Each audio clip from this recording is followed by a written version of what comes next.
तो बच्चों इस वीडियो में हम फ्लेमिंगो बुक का चैप्टर 6 स्टार्ट करने वाले हैं, जिसका नाम है पॉइट्स एंड पैनकेक्स। और ये चैप्टर बच्चों लिखा है अशोका मित्रन ने, तो ये राइटर है इस चैप्टर के।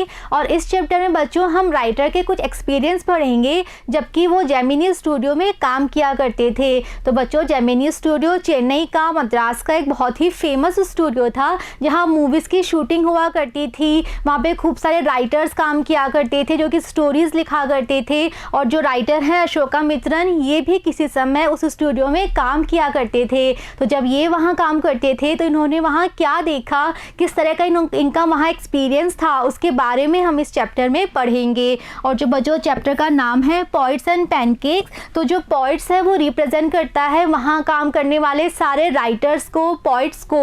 और जो पैनकेक है ये एक ब्रांड नेम था, एक कॉस्मेटिक का, एक मेकअप मटेरियल का। तो वहाँ पे शूटिंग हुआ करती थी, बहुत सारे एक्टर एक्ट्रेसेस काम किया करते थे। तो उनका मेकअप करने के लिए एक ब्रांड यूज़ किया जाता था, उसका नाम था पैनकेक। तो ये कॉस्मेटिक ब्रांड था। तो चलिए स्टार्ट करते हैं chapter poets and pancakes. Pancake was the brand name of the makeup material that Gemini Studio bought in truck loads। तो बच्चों राइटर हमें फर्स्ट लाइन में बता रहे हैं पैनकेक के बारे में। तो पैनकेक एक ब्रांड नेम था मेकअप मटेरियल का, वो मेकअप मटेरियल जो कि जेमिनी स्टूडियो में यूज़ किया जाता था। और इतना ज़्यादा यूज़ किया जाता था कि ये ट्रक लोड्स करके, यानी ट्रक भर के मंगवाया जाता था। तो जेमिनी स्टूडियो में जितनी भी शूटिंग होती थी सभी एक्टर एक्ट्रेसेस के लिए पैनकेक ब्रांड का मेकअप मटेरियल ही यूज़ किया जाता था, यही कॉस्मेटिक वहाँ पे यूज़ की जाती थी, इसीलिए ये वहाँ पे ट्रक भर के आया करती थी। Greta Garbo must have used it, miss Gohar must have used it, Vyjayanthi Mala must also have used it, but Rati Agnihotri may not have even heard of it. अब आगे राइटर बता रहे हैं कि जो पैनकेक मटेरियल था ये इतना ज़्यादा फेमस था कि जितनी भी बड़ी बड़ी सेलिब्रिटीज़ थी, एक्ट्रेसेस थे, सभी ने इन्हीं का ही यूज़ किया था। तो वो हमें कुछ एग्जाम्पल, कुछ नाम दे रहे हैं। तो वो कह रहे हैं कि ग्रेटा गार्बो ने भी पैनकेक मटेरियल यूज़ किया होगा, मिस गोहर ने भी पैनकेक ब्रांड यूज़ किया होगा, और वैजयंती माला ने भी यही ब्रांड यूज़ किया होगा। तो जिस समय ये पैनकेक ब्रांड की कॉस्मेटिक्स आया करती थी तो इतनी फेमस थी कि सभी बड़ी सेलिब्रिटीज़, सभी बड़ी एक्ट्रेसेस यही ब्रांड यूज़ किया करती थी। तो Greta Garbo, miss Gohar, Vyjayanthimala, इन सब ने इसी ब्रांड की कॉस्मेटिक्स यूज़ की होंगी। लेकिन जैसे जैसे समय गुजरा, न्यू जनरेशन्स आने लग गई थी, तो बाद में ये पैनकेक ब्रांड बंद हो गया था। तो इसलिए राइटर कह रहे हैं कि जब रति अग्निहोत्री आई, जब वो टाइम आया जब रति अग्निहोत्री ने अपना करियर स्टार्ट किया था, तो उस समय ये पैनकेक ब्रांड बंद हो गया था। इसीलिए रति अग्निहोत्री ने शायद इस ब्रांड के बारे में सुना भी नहीं होगा। तो एक समय ये ब्रांड बहुत फेमस था, सभी बड़ी सेलिब्रिटीज़, एक्ट्रेसेस यही ब्रांड यूज़ किया करती थी, लेकिन बाद में ये बंद हो गया था। तो बाद वक्त के समय में जो एक्ट्रेसेस आई थी उन्होंने इस ब्रांड के बारे में सुना भी नहीं होगा। The makeup department of the Gemini Studios was in the upstairs of a building that was believed to have been Robert Clive's stable। अब राइटर कह रहे हैं कि जिस बिल्डिंग में जेमिनी स्टूडियो था उसके बारे में ऐसा विश्वास किया जाता था कि किसी समय में वो बिल्डिंग रॉबर्ट क्लाइव का स्टेबल थी। स्टेबल कहते हैं अस्तबल, जहाँ घोड़े रहते हैं। तो उस बिल्डिंग के बारे में ऐसा मानते थे कि वो बिल्डिंग पहले रॉबर्ट क्लाइव की थी, रॉबर्ट क्लाइव का स्टेबल था वहाँ पे, और बाद में उसी बिल्डिंग में जेमिनी स्टूडियो बना दिया गया था। तो उस बिल्डिंग के अपस्टेयर्स पे था वहाँ का मेकअप डिपार्टमेंट। अपस्टेयर्स यानी जो ऊपर वाली फ्लोर थी जहाँ पे सीढ़ियों से जाना पड़ता था, तो ऊपरी फ्लोर्स पे वहाँ का मेकअप डिपार्टमेंट था। तो बच्चों स्टूडियो था एक प्रॉपर, बहुत बड़ा, बहुत फेमस स्टूडियो था जेमिनी स्टूडियो। तो सारे अलग अलग डिपार्टमेंट थे वहाँ पे। तो जो मेकअप डिपार्टमेंट था जहाँ पे सभी का मेकअप किया जाता था वो अपस्टेयर्स पे था, ऊपरी फ्लोर पे था। और जो बिल्डिंग थी उसके बारे में सब ऐसा मानते थे कि पहले ये बिल्डिंग रॉबर्ट क्लाइव की थी, ये उनका स्टेबल था, और बाद में इसी बिल्डिंग में जेमिनी स्टूडियो बना दिया गया था।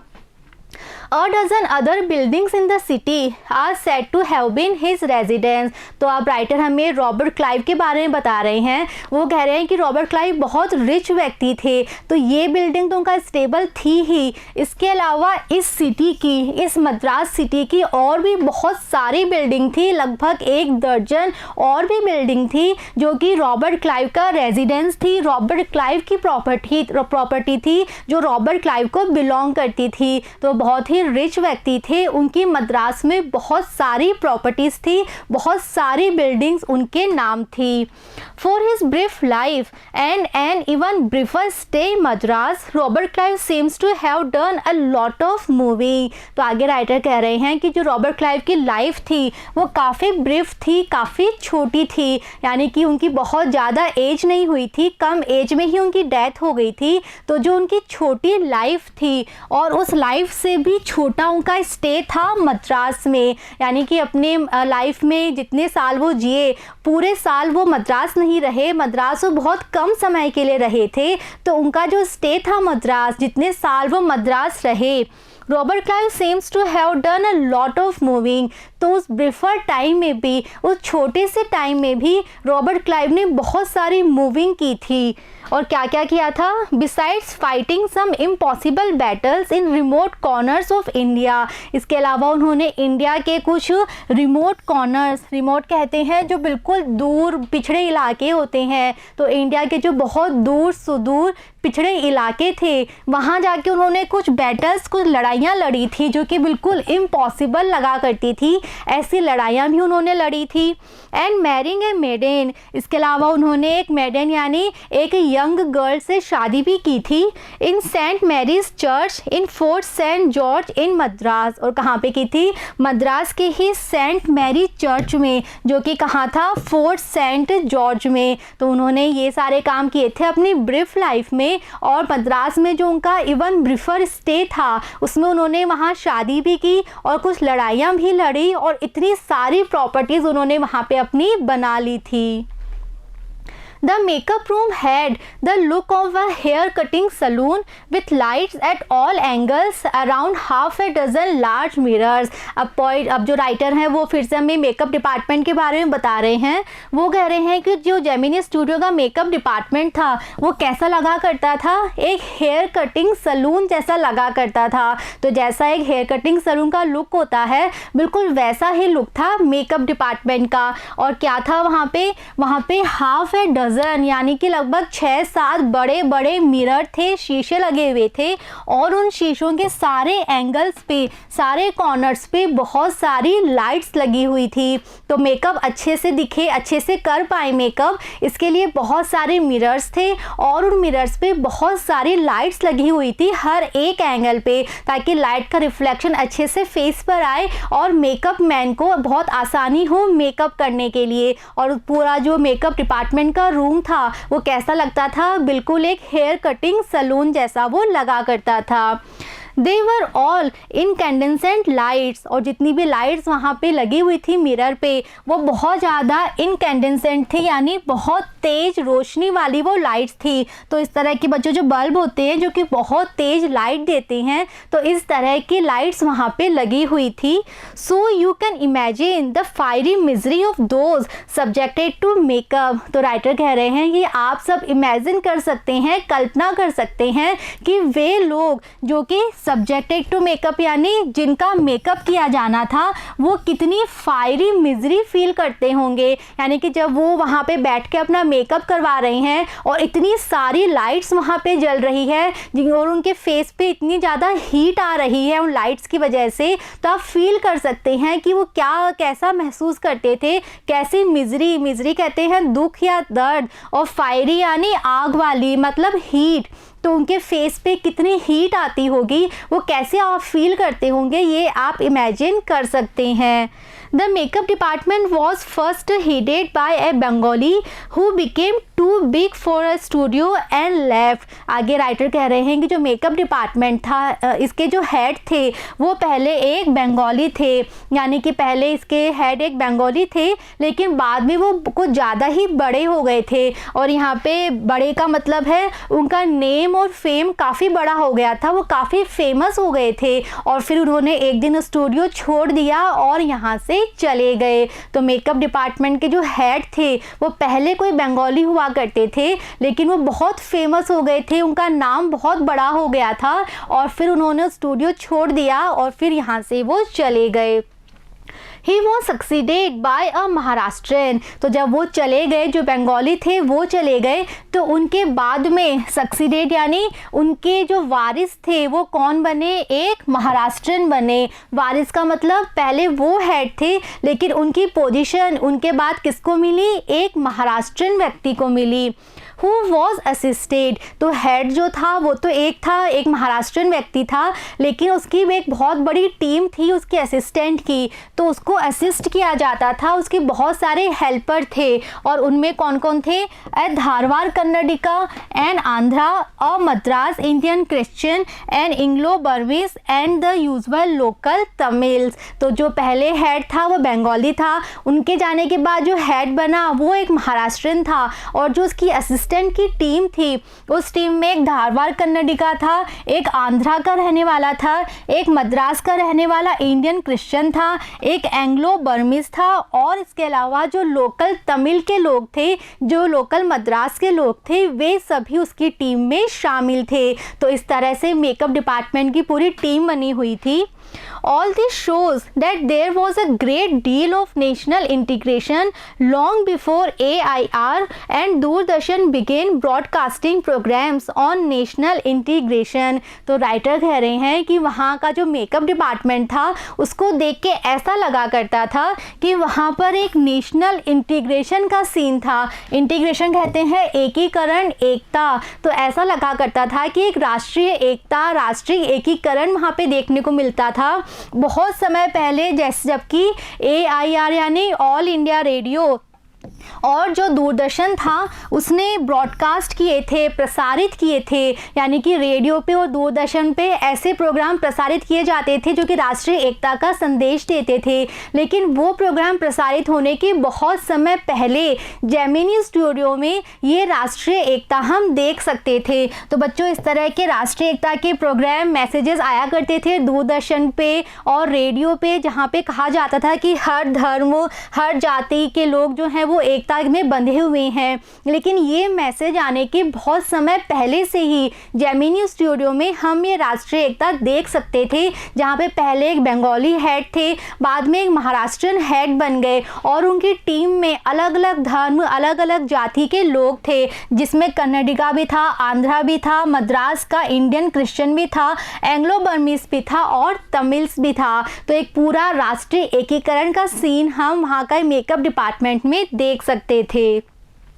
This gang of nationally integrated makeup men could turn any decent looking person into a hideous crimson hued monster with the help of truckloads of pancake and a number of other locally made potions and lotions। तो आगे अब writer कह रहे हैं कि ये जो पूरा गैंग था, ये जो पूरा ग्रुप था मेकअप डिपार्टमेंट का, जो कि कैसा था, नेशनली इंटीग्रेटेड, राष्ट्रीय रूप से एकीकृत, राष्ट्रीय रूप से जुड़ा हुआ ये जो पूरा ग्रुप था, ये क्या कर सकते थे, किसी भी डिसेंट लुकिंग पर्सन को, किसी भी अच्छे दिखने वाले व्यक्ति को ये टर्न कर देते थे, चेंज कर देते थे। किसमें, हिडियस क्रिम्सन ह्यूड मॉन्स्टर में। हिडियस कहते हैं बहुत ही गंदा, अगली, और क्रिम्सन होता है रेडिश, रेड कलर का, ह्यूड होता है कलर। तो यानी वो इतना ज़्यादा मेकअप कर देते थे कि जो व्यक्ति पहले डिसेंट लग रहा है, ठीक ठाक लग रहा है, वो मेकअप करने के बाद इतना कैसा लगता था जैसे कोई रेड कलर का बहुत गंदा मॉन्स्टर है। मतलब इतना ज़्यादा मेकअप ही उसके फेस पे कर दिया करते थे। With the help of truck loads of pancake, और मेकअप वो कैसे करते थे, जो ट्रक भर के वहाँ पे पैनकेक आया करता था उससे, और उसके अलावा जो लोकल पोशन और लोशन बना करते थे। पोशंस एंड लोशंस यानी जो लिक्विड्स हम यूज़ करते हैं मेकअप करने के लिए, तो इन सभी का यूज़ वो इतना ज़्यादा करते थे कि पूरा फेस जो था वो लाल हो जाता था और एक डिसेंट व्यक्ति भी एक मॉन्स्टर जैसा लगता था रेड कलर का। तो इतना ज़्यादा मेकअप ये लगा देते थे। Those were the days of mainly indoor shooting। आगे राइटर कह रहे हैं कि वो दिन ऐसा समय था कि जब वो ज़्यादातर शूटिंग इंडोर होती थी। इंडोर मतलब स्टूडियो में होती थी। तो उस समय ज़्यादातर मूवीज़ जो थी वो स्टूडियो के अंदर शूट होती थी। And only 5% of the film was shot outdoors. और केवल 5% मूवीज़ जो थी वो ही आउटडोर में शूट होती थी। आउटडोर का मतलब यानी नेचुरल सीन पे जाके, और इंडोर का मतलब जहाँ स्टूडियो में ही कोई भी सीन हम क्रिएट कर देते थे, कोई भी सेट हम बना देते हैं, वो होती है इंडोर शूटिंग, जो कि स्टूडियो के अंदर ही होती है सेट बना के। और आउटडोर शूटिंग जो कि नेचुरल सीन पे जाके होती है। तो उस समय अधिकांश शूटिंग कैसी होती थी, इंडोर होती थी, और केवल 5% शूटिंग ही आउटडोर्स पे होती थी, नेचुरल सीन में होती थी। I suppose the sets and studio lights needed the girls and boys to be made to look ugly in order to look presentable in the movie। अब आगे राइटर कह रहे हैं कि इतना सारा मेकअप वो क्यों कर देते थे। तो राइटर कह रहे हैं कि मुझे ऐसा लगता है कि जो स्टूडियो की लाइट्स होती थी और जो स्टूडियो का पूरा सेट बना हुआ होता था, उसके हिसाब से ये आवश्यक होता था कि जो गर्ल्स और बॉयज़ हैं जो कि मूवी में एक्ट करने वाले हैं, उनको आप अगली दिखाओ, उनका बहुत सारा मेकअप कर दो, ताकि जब वो कैमरे पे दिखें तो वो प्रेजेंटेबल दिखें, वो अच्छे दिखें। तो राइटर कह रहे हैं कि शूटिंग जो थी वो इंडोर होती थी, स्टूडियो के अंदर होती थी, और स्टूडियो में इतनी सारी लाइट्स लगी होती थी, इतना बड़ा सेट लगा होता था, और उस समय अगर आपको कैमरे पे अच्छा दिखना है तो ये ज़रूरी होता था कि बहुत सारा मेकअप आप करो, तभी आप उन लाइट्स के बीच में आपका फेस कैमरे पे अच्छा दिखेगा, प्रेजेंटेबल दिखेगा। A strict hierarchy was maintained in the makeup department। आगे राइटर कह रहे हैं कि जो मेकअप डिपार्टमेंट था वहाँ पे एक हायरार्की मेंटेन की जाती थी। हायरार्की कहते हैं एक पद क्रम, यानी कि सबसे पहले जो सीनियर मोस्ट हैं वो, उसके बाद उनके जूनियर, फिर उनसे जूनियर, फिर उनसे जूनियर। तो ये जो हायरार्की थी ये मेकअप डिपार्टमेंट में देखने को मिलती थी। The chief makeup man made the chief actors and actresses ugly, his senior assistant the second hero and heroine, the junior assistant the main comedian and so forth। और ये hierarchy कैसे थी कि जो मेन मेकअप मैन था, जो head थे makeup department के, वो किसका मेकअप किया करते थे, जो चीफ एक्टर और एक्ट्रेसेस हैं वो उनका मेकअप करते थे। इसके बाद में जो सीनियर असिस्टेंट थे वो सेकंड हीरो हीरोइन का मेकअप करते थे, और जो जूनियर असिस्टेंट थे वो कॉमेडियन का मेकअप करते थे, और फिर इसी तरह। तो जो मेकअप डिपार्टमेंट के हेड हैं वो जो हेड एक्टर्स हैं वो उनका मेकअप करते, जो सेकंड नंबर पे हैं वो सेकंड नंबर के एक्टर एक्ट्रेसेस का मेकअप करते, थर्ड नंबर के जो मेकअप मैन हैं वो थर्ड नंबर के एक्टर एक्ट्रेसेस का मेकअप किया करते थे। तो इस तरह की हायरार्की मेंटेन की जाती थी मेकअप डिपार्टमेंट में। सभी अपनी पोजीशन के अकॉर्डिंग जो लेवल के एक्टर एक्ट्रेसेस थे उन्हीं का मेकअप किया करते थे। The players who played the crowd were the responsibility of the office boy। तो ये हायरार्की तो सबके लिए हो गई, सब अपने लेवल पे जो उनके लेवल के जो एक्टर एक्ट्रेसेस हैं उनका ही मेकअप किया करते थे।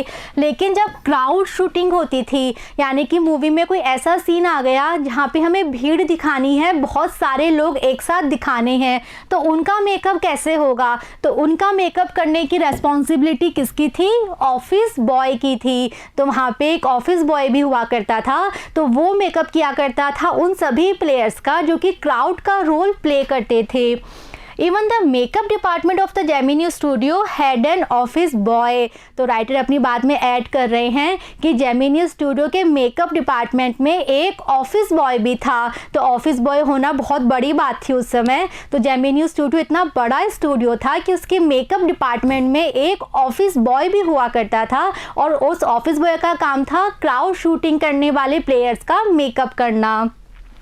On the days when there was a crowd shooting, you can see him mixing his paint in a giant vessel and slapping it on the crowd players. तो writer कह रहे हैं कि जब स्टूडियो में कोई क्राउड शूटिंग का scene होता था उस दिन आप देख सकते थे कि वो कितना बिजी रहता था, उसे इतने सारे लोगों का मेकअप करना होता था। तो वो क्या करता था, एक जाइंट वेसल में, जाइंट कहते हैं बड़ा, वेसल होता है बर्तन, तो वो एक बड़े से बर्तन में अपना पेंट मिक्स कर लेता था and slapping it on the crowd player, और फिर क्या करता था, अपने हाथ से वो प्लेयर्स का मेकअप करता था और इतनी ज़ोर से मेकअप करता था कि ऐसा लगता कि वो उन्हें स्लैप कर रहा है, यानी वो अपने हाथ का यूज़ करके मेकअप करता था और इतनी ज़ोर से करता था कि ऐसा लगता कि जैसे वो स्लैप कर रहा है उनके फेस पे। इस तरह से वो ऑफिस बॉय मेकअप किया करता था।